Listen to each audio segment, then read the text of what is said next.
Captain Sarah Ghost Martinez pressed her boots against the rudder pedals of her A-10 Thunderbolt II, better known as the Warthog. The massive twin engines hummed behind her as she scanned the desert landscape below through her cockpit canopy. Sand dunes stretched endlessly in every direction, broken only by the occasional rocky outcrop or abandoned structure. This was her third combat mission over the disputed territory, and something felt different today. The radio crackled in her headset. Ghost 17, this is Falcon Base. We have reports of enemy armor movement in Grid Square Tango 47. Can you confirm visual? Sarah adjusted her helmet and leaned forward, squinting through the haze. Her Warthog was built for this exact purpose: close air support and tank busting. The legendary Gayu 8 Avenger cannon mounted in the nose could tear through enemy armor like paper.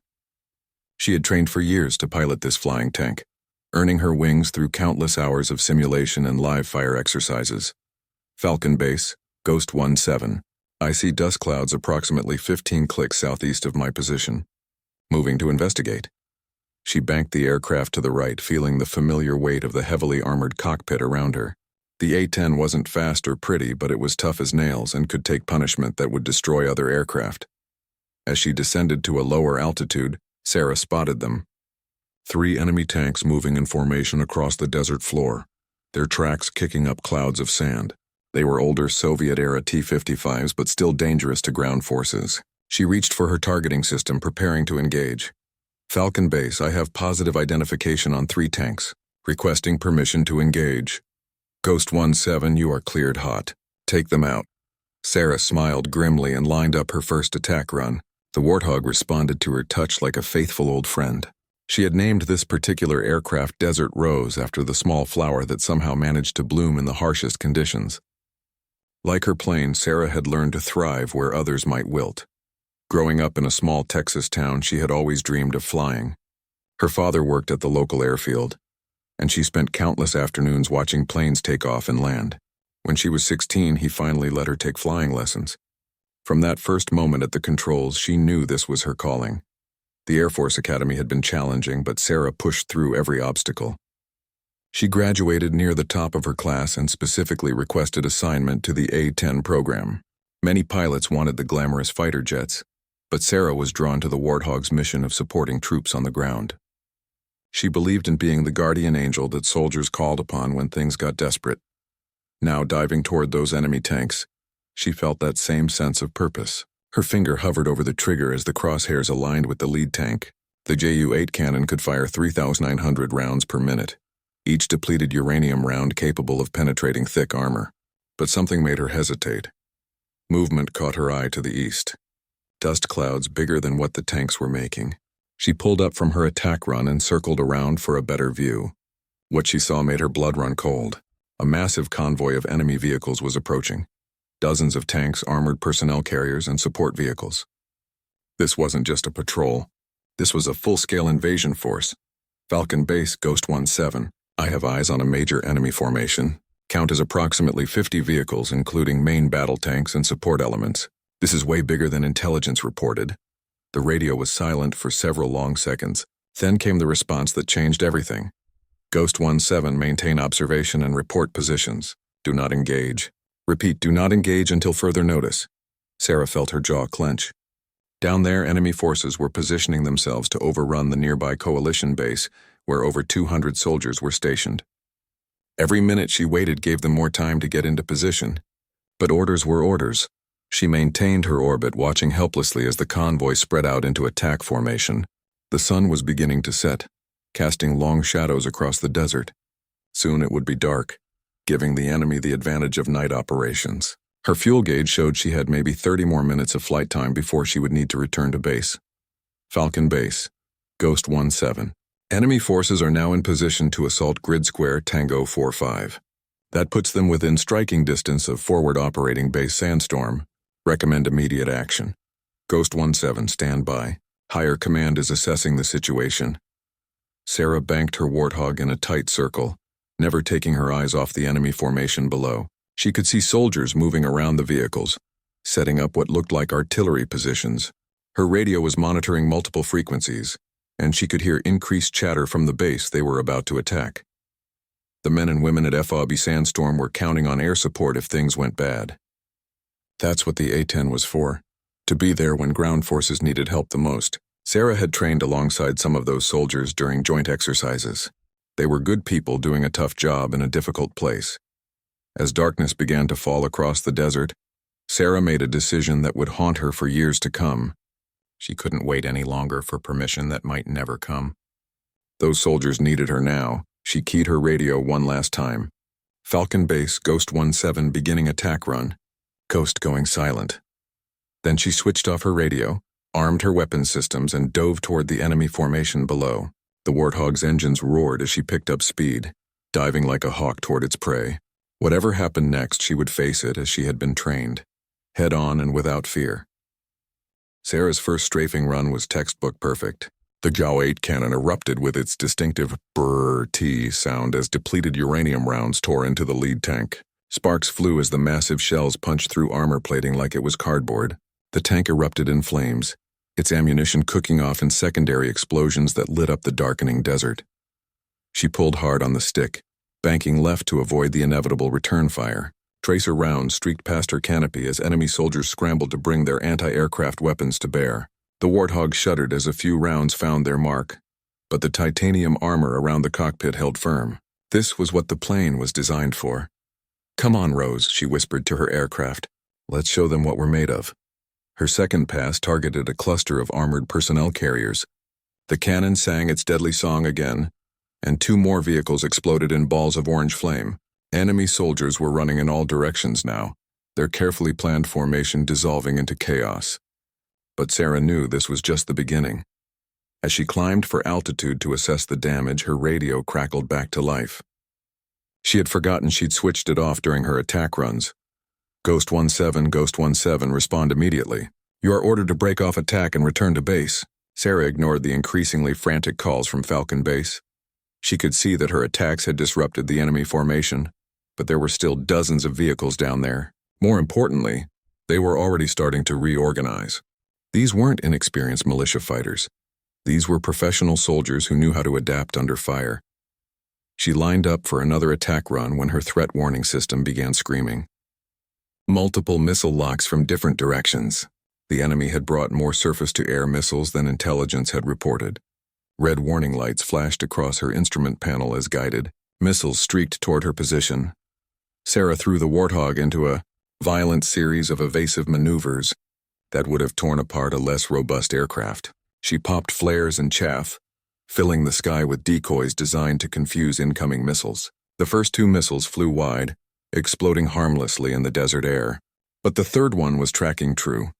The explosion rocked her aircraft like a giant fist. Alarms blared as hydraulic fluid sprayed across her canopy.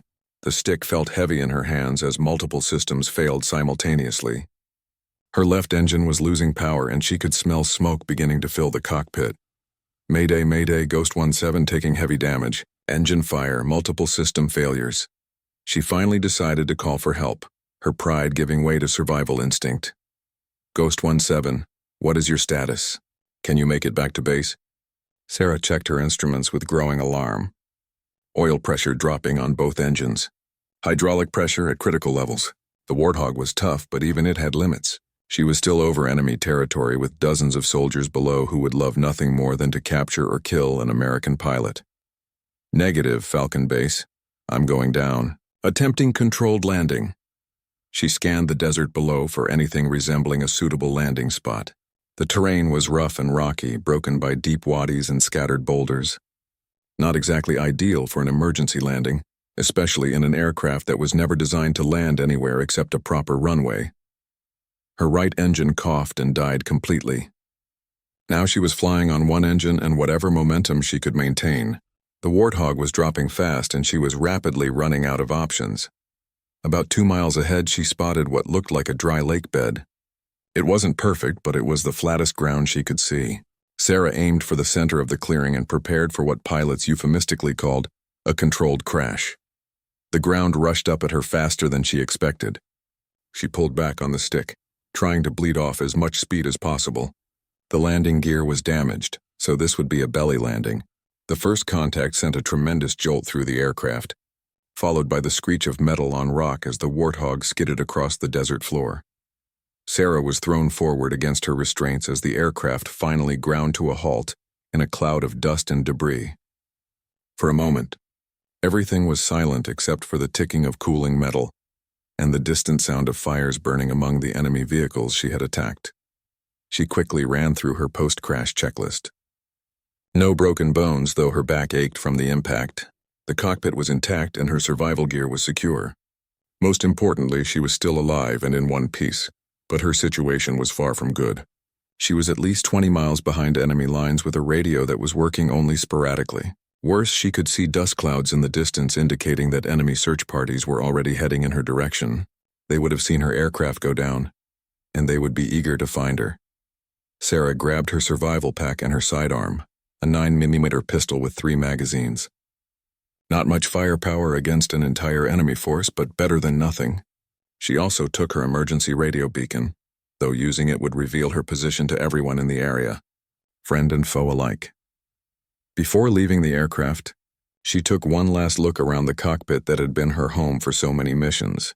The instrument panel was dark now, and her beloved Desert Rose would never fly again. She patted the side of the cockpit affectionately. "Thanks for getting me down in one piece, girl. Sorry I couldn't bring you home."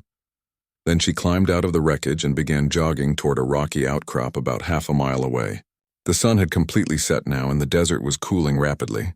She would need shelter and a defensible position if she was going to survive the night. As she ran across the sandy ground, Sarah could hear the sound of engines in the distance growing louder. The enemy search parties were getting closer. She had maybe 20 minutes before they reached the crash site. Her military survival training kicked in as she reached the rocks. Find cover, assess your situation, make a plan and execute it. The rocks would provide some protection, and the high ground would give her a tactical advantage. More importantly, it was the best place to use her emergency beacon if rescue became possible. Sarah found a small cave between 2 large boulders and settled in to wait. She activated her emergency radio and began transmitting on the rescue frequency, keeping her messages brief to avoid detection by enemy direction-finding equipment. Any station, this is Ghost 17. Pilot down at grid coordinates." She rattled off her approximate position based on her last known location before the crash. The response came faster than she expected, but it wasn't from Falcon Base. "Ghost 17, this is Viper Flight. We heard your distress call. Are you injured? What's your current situation?" Sarah felt a surge of relief at hearing friendly voices on the radio. Viper Flight was a squadron of F-16 Fighting Falcons based at the same airfield as her A-10 unit. She knew some of those pilots personally from the Officers Club and joint training exercises. Viper Flight, Ghost 17. "I'm uninjured but surrounded by hostile forces. My bird is down hard about 20 miles north of Fob Sandstorm. I took out several enemy vehicles before they got me, but there's still a major force down here preparing to assault our positions." "Copy that, Ghost. We're scrambling a search and rescue mission. Can you give us a more precise location?" Sarah checked her GPS coordinates and transmitted them quietly. She could hear vehicles getting closer to her hiding spot. The enemy was conducting a systematic search of the area, and it was only a matter of time before they found her. "Viper Lead, be advised that enemy forces are actively searching for me. They have significant anti-aircraft capabilities in the area. 3 SA-8 missile systems confirmed, possibly more." "Understood, Ghost. We're inbound with 4 F-16s and a rescue helicopter. Estimated time to your position is 40 minutes. Can you hold out that long?" Sarah peered through the rocks at the approaching enemy soldiers. They were moving professionally, using proper spacing and tactical formations. These weren't conscripts or militia fighters. They were well-trained special forces, probably sent specifically to capture her alive for intelligence purposes. "Viper Lead, I'll do my best, but they're getting close. If things go bad, make sure you tell command about the main enemy force. They need to reinforce Fob Sandstorm immediately." "Negative, Ghost. We're not leaving you behind. Viper Flight is Oscar Mike coming to get you." The radio went silent, leaving Sarah alone with her thoughts and the approaching enemy soldiers. She checked her pistol one more time and positioned herself where she could see the most likely approaches to her hiding spot. If they found her, she would make them pay dearly for it. 20 minutes later, she heard the distinctive whine of jet engines overhead. 4 F-16s in formation flew over her position at high altitude. conducting a reconnaissance pass. The enemy soldiers immediately took cover, knowing that American fighter aircraft meant trouble. Ghost 17, this is Viper lead. We have visual on multiple enemy vehicles converging on your position. Count appears to be approximately 30 soldiers in 6 vehicles. Can you mark your position with smoke? Sarah pulled out a small signal flare from her survival kit. It would definitely reveal her location to the enemy, but it would also help the F-16s identify her exact position for the rescue attempt. Viper lead, popping smoke now. She ignited the flare and tossed it onto a flat rock about 10 meters from her hiding spot.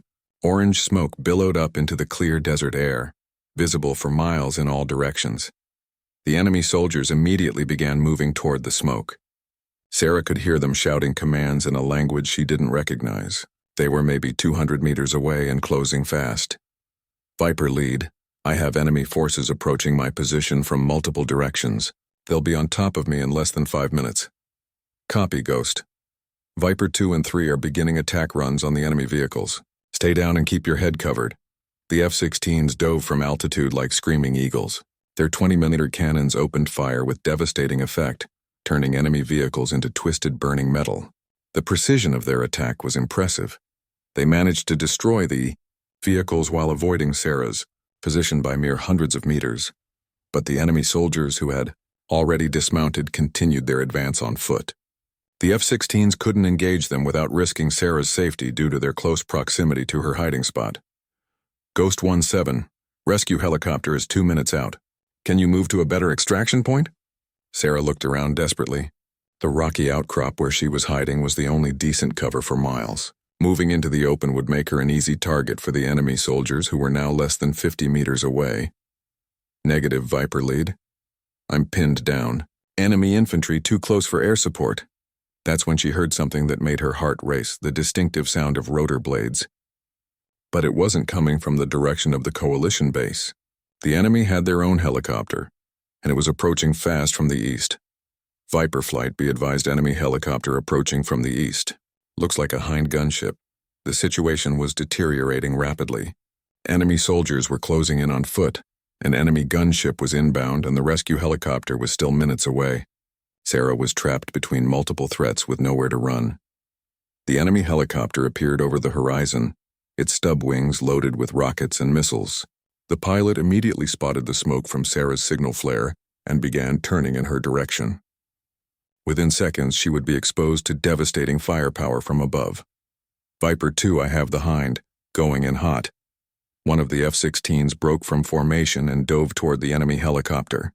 The 2 aircraft engaged in a deadly dance over the desert as the F-16 pilot tried to get a missile lock while avoiding the Hind's return fire. Meanwhile, Sarah could hear the enemy soldiers getting closer. They were calling out to each other, coordinating their assault on her position. She estimated maybe 20 of them had survived the air attack on their vehicles. Her radio crackled with urgent chatter from the F-16 pilots and the incoming rescue helicopter. Everyone was trying to talk at once, making it difficult to follow what was happening. But one transmission came through crystal clear. Ghost 17, this is Rescue 1. I'm a Black Hawk inbound to your position. Mark your location with another flare and be ready to move fast. Sarah grabbed her last signal flare and prepared to make a run for it. The rescue helicopter would only have seconds to hover before enemy fire forced it to withdraw. She would have one chance to reach the aircraft before the enemy soldiers overran her position. Just as she was about to ignite the flare, she heard an explosion overhead. Looking up, she saw the enemy Hind helicopter spinning out of control, black smoke pouring from its engine compartment. Viper 2 had successfully engaged it with an air-to-air missile. Good kill, Viper 2, came the excited voice over the radio. But Sarah's relief was short-lived. The burning helicopter was falling directly toward her hiding spot, and she had nowhere to run. Sarah threw herself behind the largest boulder she could find as the burning Hind helicopter crashed into the rocky outcrop barely 30 meters away. The impact sent chunks of metal and rock flying in every direction. The explosion that followed shook the ground beneath her feet and temporarily deafened her. When the ringing in her ears subsided, she realized that the helicopter crash had actually worked in her favor. The wreckage was now between her and most of the approaching enemy soldiers, providing additional cover. More importantly, the explosion had forced them to take cover, buying her precious time. Ghost 17 status report. The voice of Viper Lead came through her radio with obvious concern. I'm okay. The Hind came down close, but I'm still operational. Copy, Rescue 1 is 90 seconds out. Can you move to a clearer extraction point? Sarah surveyed her surroundings. The helicopter crash had created a small clearing about 50 meters to her north, where the aircraft could potentially land. But reaching it would mean crossing open ground under enemy fire. She was considering her options when she heard voices much closer than she expected. 2 enemy soldiers had worked their way around the crashed helicopter and were now approaching her hiding spot from behind. They were speaking in hushed tones, probably trying to coordinate their approach. Sarah quietly drew her pistol and waited. Her military training had taught her that sometimes the best defense was a sudden, aggressive offense. When the first soldier appeared around the edge of her boulder, she was ready. The 9mm barked twice in rapid succession. Both shots found their mark and the soldier collapsed without a sound. His companion immediately opened fire with an assault rifle, forcing Sarah to press herself against the rock as bullets chipped stone inches from her head. She counted the shots, 30 rounds in quick succession before the firing stopped. The enemy soldier was reloading, giving her a brief window of opportunity. Sarah rolled around the opposite side of the boulder and fired 3 more shots before diving behind different cover. Ghost 17, we can hear gunfire at your position. How many hostiles are you engaging? At least 2 down, but there are more out there. Maybe 15 or 20 still active. The sound of rotor blades was getting louder now. The rescue helicopter was almost there, but the enemy soldiers could hear it too. They would know that this was their last chance to capture or kill the American pilot. Sarah heard someone barking orders in the enemy language, followed by the sound of multiple weapons being readied for action. They were preparing for a final assault on her position. Rescue 1, Ghost 17. Enemy forces are massing for an assault. You're flying into a hot landing zone. Copy, Ghost, we're coming in anyway. Be ready to move when I give you the word. The Black Hawk appeared over the horizon, flying low and fast toward her position. Its door gunners were already scanning for targets, their machine guns ready to provide covering fire. The pilot was flying with incredible skill, using the rocky terrain to mask his approach, but the enemy soldiers were ready for them. As soon as the helicopter came into view, multiple weapons opened fire.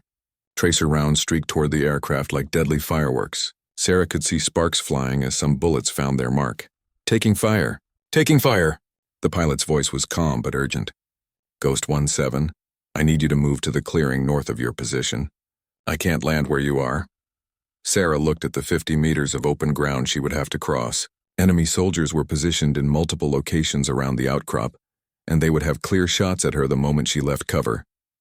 Rescue 1, I can't make it to the clearing. Too much enemy fire. Negative, Ghost, you have to move. We can't hover here much longer. That's when Viper Flight proved why they were among the best pilots in the world. All 4 F-16s dove from altitude simultaneously, their cannons blazing as they strafed the enemy positions with devastating accuracy. The combined firepower of 4 fighter jets created a wall of destruction that forced every enemy soldier to seek immediate cover. Go now, Ghost. Move while we're suppressing them. Sarah sprinted from her hiding spot toward the clearing where the Black Hawk was attempting to land. The helicopter was taking heavy fire, but the pilot held it steady as his door gunners returned fire at enemy positions. She was halfway to the helicopter when her left leg suddenly felt like it was on fire. She stumbled and nearly fell before realizing she had been shot. Blood was soaking through her flight suit, but adrenaline kept her moving. The helicopter's crew chief was hanging out of the side door, reaching toward her with one hand while holding on to the aircraft with the other. 20 meters, 10 meters, 5 meters. Just as she reached the helicopter, an enemy soldier appeared from behind a fallen tree and raised his rifle. Sarah saw him in her peripheral vision, but knew she wouldn't be able to react in time. The Black Hawk's door gunner saw the threat and swung his machine gun toward the enemy soldier. The heavy bullets cut the man down before he could fire, but his dying reflexes squeezed the trigger anyway. Sarah felt something punch her in the back as the crew chief grabbed her arm and hauled her into the helicopter. They were airborne within seconds, climbing rapidly away from the enemy fire. Ghost is secure. Ghost is secure, the crew chief shouted into his headset. Sarah collapsed onto the floor of the helicopter, suddenly aware that she was bleeding from multiple wounds. The crew chief immediately began treating her injuries while the door gunners kept watch for any additional threats. How bad is it? She asked weakly. You'll live, the medic replied with a grin. Couple of through-and-through wounds, nothing vital hit. You're one tough lady.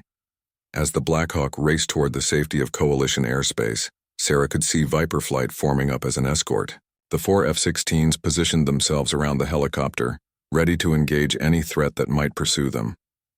Ghost 17, this is Viper Lead. Good to see you're aboard that bird.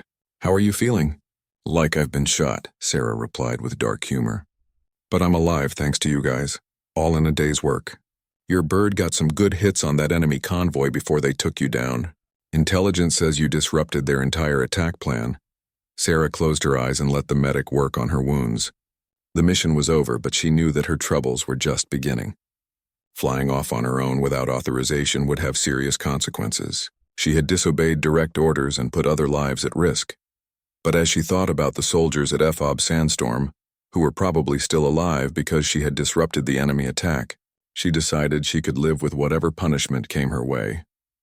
The Black Hawk crossed into friendly airspace just as the sun began to rise over the desert horizon, painting the sky in brilliant shades of orange and red. It was a beautiful sight, and Sarah was grateful to be alive to see it. The medical tent at Falcon Base was buzzing with activity when the Black Hawk landed. Sarah was immediately transferred to a stretcher and wheeled into the field hospital where surgeons worked to clean and dress her wounds. The bullets had passed through her leg and shoulder without hitting any major organs or arteries, but she would need several weeks of recovery. While the doctors worked on her injuries, word of her unauthorized mission spread throughout the base. By evening, her commanding officer, Colonel James Bulldog Morrison, was standing beside her hospital bed with a stern expression that could have melted steel. Captain Martinez, would you care to explain why you decided to ignore direct orders and engage enemy forces without authorization? Sarah struggled to sit up straighter despite the pain in her shoulder. Sir, the enemy convoy was positioning to attack FOB Sandstorm. I assessed that immediate action was necessary to prevent casualties among our ground forces. Your assessment? Colonel Morrison's voice carried the kind of controlled anger that made young officers wish they could disappear. Your job is to follow orders, Captain, not make strategic decisions for the entire theater of operations. With respect, sir, sometimes you have to do what's right regardless of what the book says. The colonel stared at her for a long moment before pulling up a chair beside her bed. When he spoke again, his voice was quieter but no less serious. Sarah, I understand what you were trying to do. Hell, part of me admires the courage it took. But you put a lot of people at risk with your decision. That rescue operation involved dozens of personnel and millions of dollars in equipment. I know, sir. But FOB Sandstorm? FOB Sandstorm is fine, Morrison interrupted. The enemy convoy pulled back after your attack disrupted their formation. Intelligence believes they've postponed their assault indefinitely. Sarah felt a mixture of relief and vindication. Her mission had succeeded in its primary goal of protecting the forward operating base, but she could see from the colonel's expression that her troubles were far from over. However, Morrison continued, your actions have created a significant problem. The enemy now knows we have pilots willing to operate independently in their territory. They've increased their air defense capabilities and are hunting specifically for downed aircrew. Over the next few days, as Sarah recovered from her injuries, she began to understand the full implications of her decision. Intelligence reports indicated that the enemy had moved additional surface-to-air missile systems into the area and were offering substantial rewards for the capture of American pilots. More concerning was the news that reached her on the third day of her recovery. 2 F-16 pilots from Viper flight had been shot down during a routine patrol mission. Both pilots had successfully ejected, but their current status was unknown. Captain Mike Razor Thompson and Lieutenant Colonel David Eagle. Washington had been flying a two-ship formation when they encountered the enhanced enemy air defenses. According to the surviving flight members, both aircraft had been hit by SA-15 missiles, launched from a previously unknown position. Sarah felt a crushing weight of responsibility when she learned that both pilots were part of the team that had rescued her. Eagle Washington had been Viper lead during her rescue mission, and Razor Thompson had been the pilot who shot down the enemy helicopter. This is my fault, she told Colonel Morrison when he visited her that evening. If I hadn't disobeyed orders, those missile systems wouldn't be there. Morrison shook his head. The enemy was going to enhance their defenses eventually, Captain. Your mission may have accelerated their timeline, but it didn't create the threat. Despite his words, Sarah could see the concern in her commanding officer's eyes. Losing 2 experienced pilots was a significant blow to their squadron's capabilities. More importantly, if Eagle and Razor were captured, they could be tortured for information about American tactics and capabilities. What's the plan for getting them back, sir? That's above your pay grade, Captain. Your job right now is to focus on recovery. But Sarah couldn't focus on anything except the 2 missing pilots. She spent hours studying intelligence reports and maps of the area where they had been shot down. The crash site was deep in enemy territory, surrounded by the same forces she had attacked during her unauthorized mission. On her 4th day in the hospital, she was visited by an unexpected guest. Major Lisa Phoenix Chen was a pilot from another A-10 squadron who had a reputation for being both brilliant and unconventional. "I heard about your little adventure," Phoenix said as she sat down beside Sarah's bed. "Impressive flying, even if it was completely against orders." "Yeah, well, it might have gotten Eagle and Razor killed." Phoenix studied her for a moment before speaking. "I've been talking to some people about a possible rescue mission. The brass doesn't want to authorize another operation in that area after losing 2 birds, but there might be another way." "What do you mean?" "Off the books. Volunteer pilots, minimal aircraft, maximum deniability, the kind of mission that never officially happened." Sarah felt her pulse quicken. "That's career suicide for everyone involved." "Maybe, but Eagle and Razor are running out of time. Intelligence suggests the enemy is moving them to a more secure facility deeper inland. If we're going to act, it has to be soon." The idea was both terrifying and appealing. Sarah knew that officially sanctioned rescue missions could take days or weeks to plan and approve. By then, the missing pilots could be dead or permanently lost in the enemy's prison system. "What would you need me to do?" Phoenix smiled grimly. "I need someone who knows that area intimately. Someone who's already proven they're willing to take risks for their fellow pilots. And someone who has a very personal reason to want Eagle and Razor back safely. I'm grounded with medical restrictions." "Officially, yes.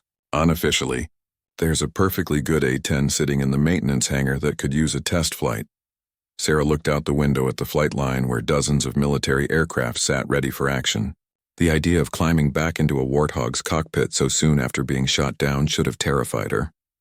Instead, she felt a familiar surge of determination. "When do we go?" "Tomorrow night. New moon, minimal visibility for enemy observation. We'll have maybe 4 hours before anyone notices we're gone." The rest of that day passed in a blur of clandestine planning and preparation. Phoenix had recruited 3 other pilots for the mission, all volunteers who were willing to risk their careers for their fellow aviators. The plan was simple in concept but dangerous in execution. They would fly low-level through enemy territory to the area where Eagle and Razor had been shot down. Intelligence suggested the pilots were being held at a temporary facility about 10 miles from their crash site. The rescue team would neutralize the guards, extract the prisoners, and return to base before dawn. Sarah spent the evening writing letters to her family, just in case she didn't make it back from this mission. She thought about her father back in Texas and how proud he had been when she earned her wings. He would understand why she was doing this, even if it meant the end of her military career. As midnight approached, she slipped out of the medical tent and made her way to the maintenance hangar, where Phoenix was waiting with the other volunteer pilots. They looked like a group of people who knew they might not see another sunrise. "Everyone clear on the mission?" Phoenix asked quietly. 4 heads nodded in unison. "Then let's go bring our people home." The unauthorized flight took off at 200 hours under complete radio silence. 4 A-10 Warthogs slipped into the darkness, flying barely 50 feet above the desert floor to avoid enemy radar detection. Sarah's shoulder ached with every movement, but she gritted her teeth and focused on maintaining formation with Phoenix's aircraft. The desert landscape rushed beneath them in shades of black and gray, visible only through their night vision equipment. Every pilot was flying on pure skill and instinct, navigating by terrain features and GPS coordinates, while maintaining strict electromagnetic silence. 20 minutes into the flight, Sarah's threat warning system detected enemy radar sweeps from multiple directions. The enemy had indeed strengthened their air defenses since her previous mission. SA-15 and SA-8 missile sites were active throughout the area, creating overlapping fields of fire that would be deadly for any aircraft flying at normal altitudes. But the Warthogs were flying so low that they were beneath the minimum engagement envelope of most surface-to-air missiles. The trade-off was increased risk of ground fire and the constant danger of flying into terrain features in the darkness. As they approached the target area, Phoenix's voice came through Sarah's headset in a whisper. "Target area 2 minutes ahead." Switching to tactical frequency, the intelligence reports had indicated that Eagle and Razor were being held in a small compound about 10 miles from their crash site. The facility consisted of 3 buildings surrounded by a chain-link fence, guarded by approximately 20 enemy soldiers. Sarah could see lights ahead marking the compound's location. It was positioned on a small hill overlooking a road junction, giving the guards excellent visibility in all directions. Getting in and out without being detected would require perfect timing and execution. "Ghost, you're with me on the primary assault," Phoenix transmitted. "Venom and Hammer will provide overwatch and cover our extraction route." The plan called for Sarah and Phoenix to destroy the guard positions with precision strikes while the other 2 aircraft eliminated any reinforcements that might respond to the attack. Then Phoenix would land near the compound while Sarah provided close air support. But as they approached the target, Sarah could see that something was wrong. There were too many lights around the compound, and she could make out numerous vehicles parked outside the fence. This wasn't a temporary holding facility with 20 guards. This was a major enemy installation with at least 100 soldiers. "Phoenix, abort. This is a trap." Even as she transmitted the warning, Sarah saw missile flashes from multiple positions around the compound. The enemy had been waiting for them, probably since intercepting communications about the missing pilots. "Break left! Break left!" Phoenix shouted as guided missiles streaked toward their formation. The 4 Warthogs scattered in different directions, popping flares and chaff while diving for even lower altitude. Sarah felt her aircraft shudder as missile fragments peppered her left wing. Warning lights flashed across her instrument panel, but the tough old bird kept flying. Venom's aircraft wasn't so lucky. Sarah watched in horror as an SA-15 missile struck the tail section of the 3rd Warthog. The pilot, Captain Maria Venom Rodriguez, fought to maintain control as her aircraft began trailing smoke and fire. "I'm hit. Controls are sluggish, but I'm still flying. Venom, can you make it back to base?" "Negative. I'm losing hydraulic pressure fast. Going to have to put her down." Sarah's heart sank as she realized their rescue mission was turning into a disaster. Not only had they failed to find Eagle and Razor, but now they might lose another pilot to enemy capture. "All aircraft, this is Phoenix. Mission is scrubbed. We're heading home. Venom, find somewhere safe to land and we'll mount a rescue." But Venom's situation was deteriorating rapidly. Her damaged aircraft was losing altitude and trailing fire that would be visible for miles. Enemy search parties would converge on her landing site within minutes. Sarah made a decision that surprised even herself. "Phoenix, I'm staying with Venom. You and Hammer get back to base and organize a proper rescue mission." "Negative, Ghost. We all go home together or none of us do. That's not practical and you know it. 4 targets are easier to hit than 2. Get back to base and tell them what happened here." Sarah banked away from the formation and followed Venom's crippled aircraft as it limped toward a flat area about 5 miles from the compound. The landing was rough but successful, with Venom's Warthog sliding to a stop in a cloud of dust and steam. Sarah circled overhead, looking for enemy forces that might be responding to the crash. She could see vehicle lights in the distance, but they were still several miles away. "Venom, how are you doing down there?" "Aircraft is totaled, but I'm uninjured. I can see enemy vehicles approaching from the east." Sarah checked her fuel gauge and weapons status.